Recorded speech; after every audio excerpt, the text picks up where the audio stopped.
మయా తతమిదం సర్వై జగదవ్యక్తమూర్తినా మత్స్థాని సర్వభూతాని నచాహంతేష్వస్థితః.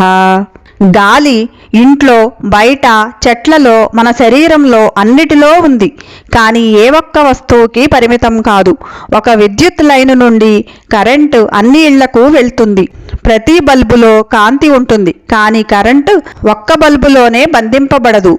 అలానే భగవంతుడు ప్రతి జీవిలో ఉన్నాడు. కానీ ఒక్క శరీరంలో మాత్రమే ఉండడు. మన అందరం ఆయనలో ఉన్నాము. కానీ ఆయన మన శరీరంలో బంధింపబడి ఉండడు. ఆయన కనబడే శరీరంలోనే కాదు, శక్తిగా, చైతన్యంగా, ప్రాణశక్తిగా ఉన్నాడు. భగవంతుడు ఈ సృష్టి అంతటా వ్యాపించి ఉన్నాడు. కానీ ఆయన ఈ సృష్టి పరిమితులకు లోబడి ఉండడు అని శ్రీకృష్ణ భగవానుడు చెప్తున్నారు. హరే కృష్ణ.